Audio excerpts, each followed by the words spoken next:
n'a pas besoin de Ouattara, n'a pas besoin de faire le bilan de Ouattara. Le président Paul Biya n'est pas au niveau de Ouattara, monsieur. Vous pouvez lui donner un mouchoir? Non, c'est clair. Il y a des choses que le peuple on a contracté la dette en Côte d'Ivoire.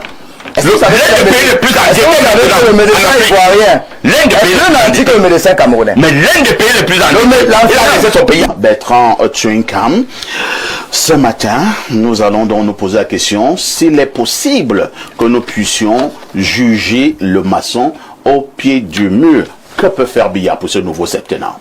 Vous savez, lorsque j'ai été trompé une fois, deux fois, trois fois, moi je crois plus. Ça devient difficile. Ah bon? C'est-à-dire si vous avez un ami qui vous a donné un mensonge une fois, deux fois, trois fois, quatre fois, à un moment ça devient un peu difficile de croire à ce dernier. Moi je voudrais prendre par exemple 2018. En 2018, on nous a fait comprendre qu'on devait avoir l'énergie pour tous, tant dans les villages que dans les villes. On a même créé un gros barrage, Natigal, 420 mégawatts. Est-ce que vous savez qu'à Sonlolo, par exemple, il n'y a pas d'électricité? Ça produit de l'énergie, mais dans ce village, il n'y a pas d'électricité. Avons-nous l'électricité au Cameroun? Non, pas dans tous les villages. Parfois, je fais 3 jours sans électricité. Curieusement, alors qu'en 2018, on nous avait fait cette promesse. On devrait avoir de l'eau partout, l'énergie partout. Programme d'adduction d'eau à Yaoundé et dans les environs, c'est devenu un serpent de mer, c'est devenu carrément une poudrière. Alors, si au Cameroun, nous avons des sociétés comme Alubassa ou Alucam, est-ce qu'on aura encore de l'énergie domestique? Non. Alors si à la maison déjà on n'a pas l'énergie domestique, je ne crois pas qu'on va s'industrialiser. Alors vous savez qu'à Pitois, à Guidé, nous avons carrément l'uranium. On aurait pu exploiter cet uranium qui fait produire du nucléaire civil et nous industrialiser.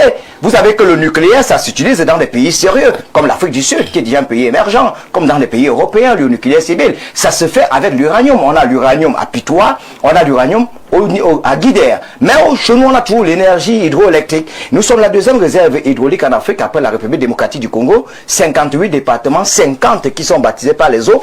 On n'a pas l'eau à la maison pour boire, on n'a pas d'électricité, alors qu'il y a de cela, Matousalem, on avait des bonnes fontaines à l'époque de M. Amadou Ahidjo. Qu'est-ce qui peut expliquer qu'aujourd'hui, la Kamwata, la SNEC a été transformée en Kamwata, privatisée? On ne privatise pas la vie, parce que l'eau c'est la vie, mais vous privatisez la vie, vous attendez à quel résultat escompté? Est-ce qu'on peut s'industrialiser quand on n'a pas de vie? Point d'interrogation. En 2018, on nous a dit qu'on devait réduire le taux de chômage. On a mis 103 milliards de francs CFA pour le plan triennal. Oui, exactement. C'est de la bourgeoisie inutile parce que jusqu'aujourd'hui, on a des jeunes qui n'ont pas d'emploi. Le taux de chômage, carrément, a été revu à la hausse. Et si on se préoccupait régulièrement des jeunes, Arthur Zang, qui a sorti le Cayopard, vous avez l'impression qu'il est encore dans ce pays? Non, je crois qu'il est dans un pays voisin parce qu'il a été à la merci des oubliettes. Alors, les 103 milliards, les gens ont fait quoi avec? Ils ont brossé leurs dents, ils ont nourri leurs copines avec. Alors, revenons maintenant sur la vie chère. Parce que vous dites que les gens se sont brossés les dents, ils ont eu entretenu leurs copines avec les 103 milliards. Le ministre avait dit c'est faux. Il y a eu des projets qui ont été réalisés. Il y a des jeunes qui maintenant sont les patrons d'entreprise à base de ces 103 milliards. Je parle là, je dis ce que le ministre avait dit sur mon plan. Arthur Zang, vous l'avez financé? Il faut poser la question au ministre. Voilà. Revenons maintenant sur la vie chère, puisque c'est vous qui posez des questions. Vous avez l'impression que la vie chère, on a amélioré les conditions de vie des Camerounais. Il vous rappelle qu'en 2018, le kilo de viande, c'était 2500 francs CFA. Aujourd'hui, on a combien? 4500. Le riz, c'était à 350 en 2018, 400 en 2018. Aujourd'hui, le kilo du riz, c'est 800 francs CFA. Vous savez combien ça coûte un bâton de manioc aujourd'hui? 100 francs, 150. En 2018, c'était carrément 50 francs. Le pain en 2018 coûtait combien? Une baguette de pain en 2018 coûtait 100 francs. En 2025, la baguette de pain, c'est 150, 200 francs CFA. Est-ce que vous savez qu'en 2018, le pétrole, ça coûtait combien? L'essence, c'était 650. Aujourd'hui, on a 850. Donc, au lieu de lutter contre la vie chère, je crois plutôt que la vie est devenue extrêmement chère. Le panier d'aménagère, au lieu de grossir, c'est plutôt amaigri. On avait dit qu'on devait faire le coup à Boko Haram, c'est tout d'actualité. On nous avait dit que le nord-ouest et le sud-ouest devaient être en paix, mais j'ai tout l'impression qu'il y a toujours de la grogne de ce côté, rien n'a été résolu. Revenons maintenant sur le cas de la santé. Pas de 2018 avant de revenir à 2025, 2018. Moi j'ai l'impression qu'il n'y a que le Viagra qui est moins cher aujourd'hui, il faut le savoir, il n'y a que le Viagra qui est moins cher. J'ai appris que le ministre de la Santé vient de baisser les prix du Viagra. Ah oui, c'est vous qui le dites, le Viagra est devenu moins cher. Ça veut dire que c'est important pour le Cameroun. Oui, ça c'est dans un pays sérieux, c'est le Viagra qui est moins cher. Alors maintenant, vous prenez le cas du préservatif. Est-ce que vous savez que le préservatif, il y a de cela à Matousalem, on donnait même gratuitement aux gens. Mais c'est devenu tellement rare. Moi, j'en ai cherché dans tout un quartier. J'en ai faire avec une expérience. Je voulais mettre un peu de l'eau pour voir si ça, quel volume ça peut prendre. Le préservatif est devenu tellement rare dans nos rues. Et quand tu en trouves, il faut prendre tout le paquet. Ben, c'est 250. C'est pas donné à tout le monde. Même pour faire dans notre pays, il faut encore souffrir. Donc, le préservatif est devenu tellement cher. La césarienne, officiellement, c'est 46 000 francs CFA. Mais officieusement, si tu n'as pas 300 000 francs CFA pour une césarienne, tu as la merci des oubliés. Tu connais une femme qui est passée des vis à pas parce qu'on demandait à son mari 300 000 francs CFA, il n'a pas pu donner cet argent mort. Alors qu'on parle de couverture santé universelle, subventionner les traitements.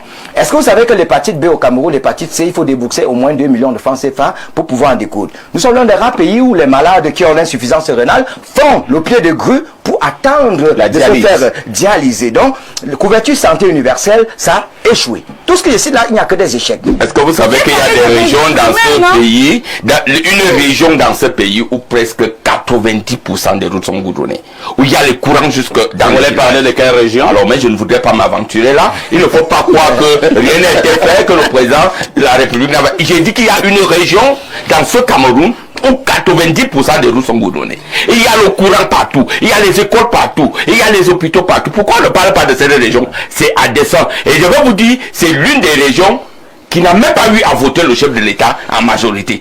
Vous voyez, il y a une ingratitude qui est telle que parfait, on ne peut pas continuer à vivre ça. Les gens reçoivent tout, ils voient comment il y a des avancements, mais c'est les mêmes gens qui sont les premiers à dire que rien n'est fait dans ce pays. Une région sur 10. Alors, non, mais une région sur 10, c'est déjà quelque chose. Le peuple camerounais doit-il continuer à garder espoir? Oui, le peuple, vous savez, c'est l'espoir qui fait vivre. Hein. Oui, parce que j'ai dit tout à l'heure que rien n'a été fait. Mais beaucoup de choses ont été faites, mais de façon assez... on peut dire comment? On peut donner la note d'insuffisant. Insuffisant, oui, suivant. Pour dire que ce qu'on a fait en 43 ans, Ouattara a fait ça en 15 ans.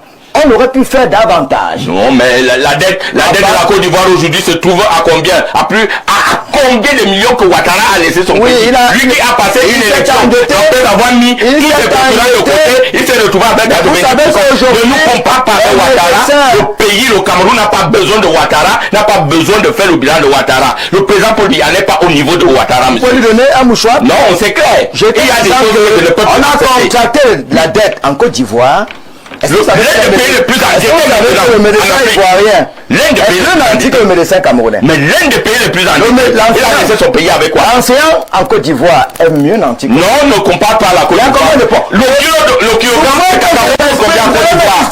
1500 francs. Alors qu'au Cameroun, c'est 5000 francs. Pourquoi tu ne dis pas ça?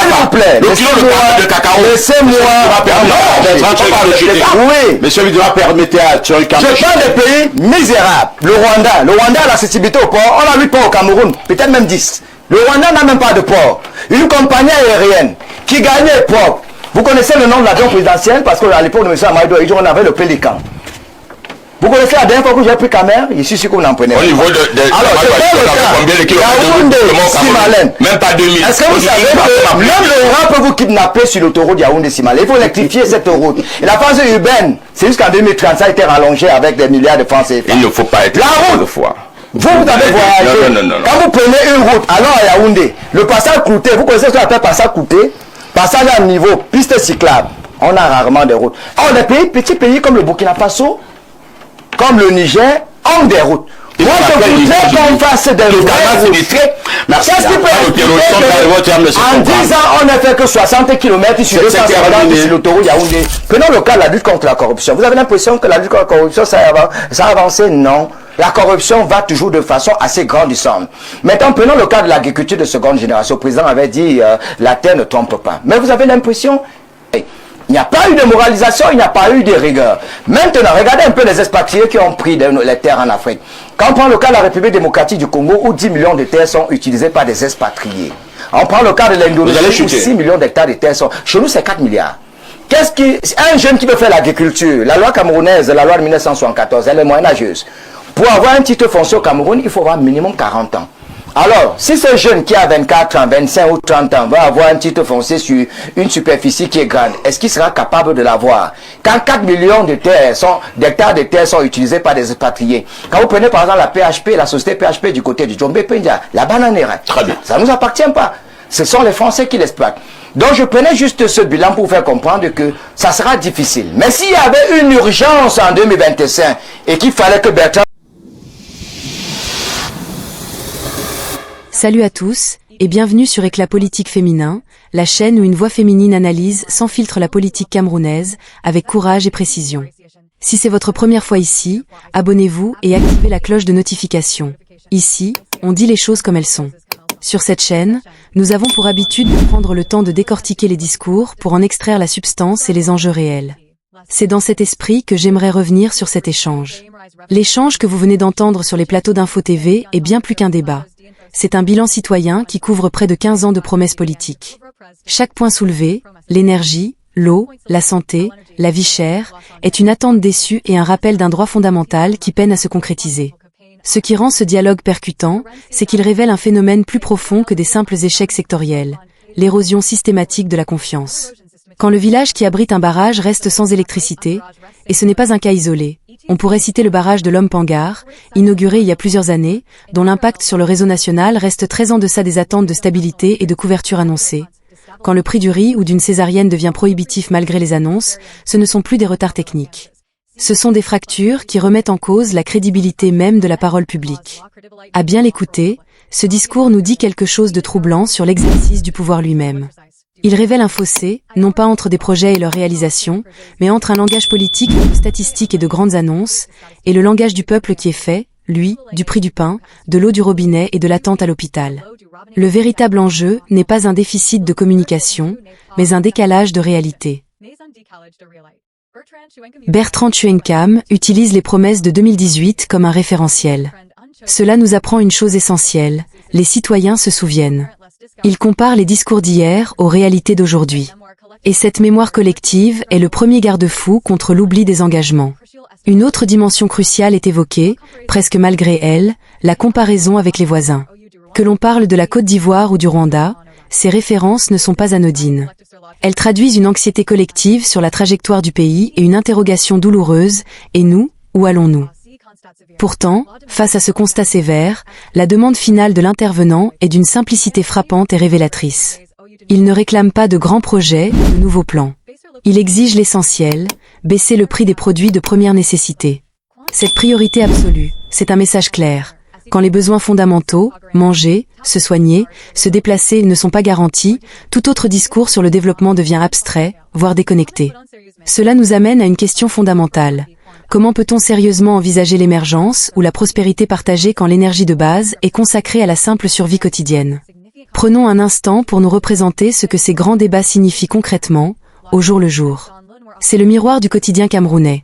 La journée qui commence dans le noir à cause d'une coupure, le transport épuisant et coûteux pour aller travailler, le marché où chaque achat est un calcul angoissé, l'hôpital où l'on hésite à se rendre, et la fin du mois qui semble toujours arriver trop vite. Ce n'est pas un scénario catastrophe, c'est la réalité de milliers de personnes. Et c'est précisément cette réalité que le discours politique semble souvent ignorer. C'est aussi la réalité des parents qui doivent choisir entre acheter des cahiers pour l'école ou un sachet d'eau potable, faute de robinet fiable à la maison. En résumé, cette conversation fonctionne comme un miroir tendu à notre réalité collective. Elle nous rappelle, avec une franchise parfois brutale, que le vrai progrès ne se mesure pas uniquement en méga-projets, mais dans l'amélioration tangible et quotidienne de la vie des gens. Et c'est précisément pour cela que ce type de parole dérange. Il dérange parce qu'il est factuel et ancré dans le quotidien. Il dérange parce qu'on ne peut pas le balayer d'un simple slogan. Il dérange parce qu'il met le doigt, sans phare, sur l'écart entre les promesses et les vies réelles. Notre rôle est justement de donner un écho à cette parole, de l'analyser sans la trahir. Face à ce constat, une interrogation s'impose. Et nous, en tant que société, quelle patience collective pouvons-nous encore accorder, et surtout, à quelles actions concrètes devons-nous nous attacher pour exiger des changements ? Le grand défi pour l'avenir, quel qu'il soit, sera donc de reconstruire cette confiance perdue. Et cela ne se fera pas avec de nouveaux slogans, mais par des actes concrets, visibles et mesurables dans le quotidien de chaque famille. C'est une responsabilité collective qui nous engage tous, citoyens et dirigeants, alors qu'un nouveau cycle politique se profile. Dans ce contexte, l'analyse citoyenne et lucide n'est pas une option, c'est une nécessité pour éclairer les choix à venir. N'hésitez pas à partager vos propres observations dans l'espace des commentaires. C'est en croisant nos regards et nos expériences que nous pouvons construire une analyse plus juste et plus forte. Si ce type d'analyse, sans cri, sans exagération, mais avec une lucidité constante, vous parle, alors abonnez-vous à cette chaîne dès maintenant. Ici, on ne crie pas. On analyse. Et on continuera de le faire tant que ces questions fondamentales resteront sans réponse satisfaisante. Prenez soin de vous, merci de votre écoute, et à très bientôt pour de nouveaux décryptages.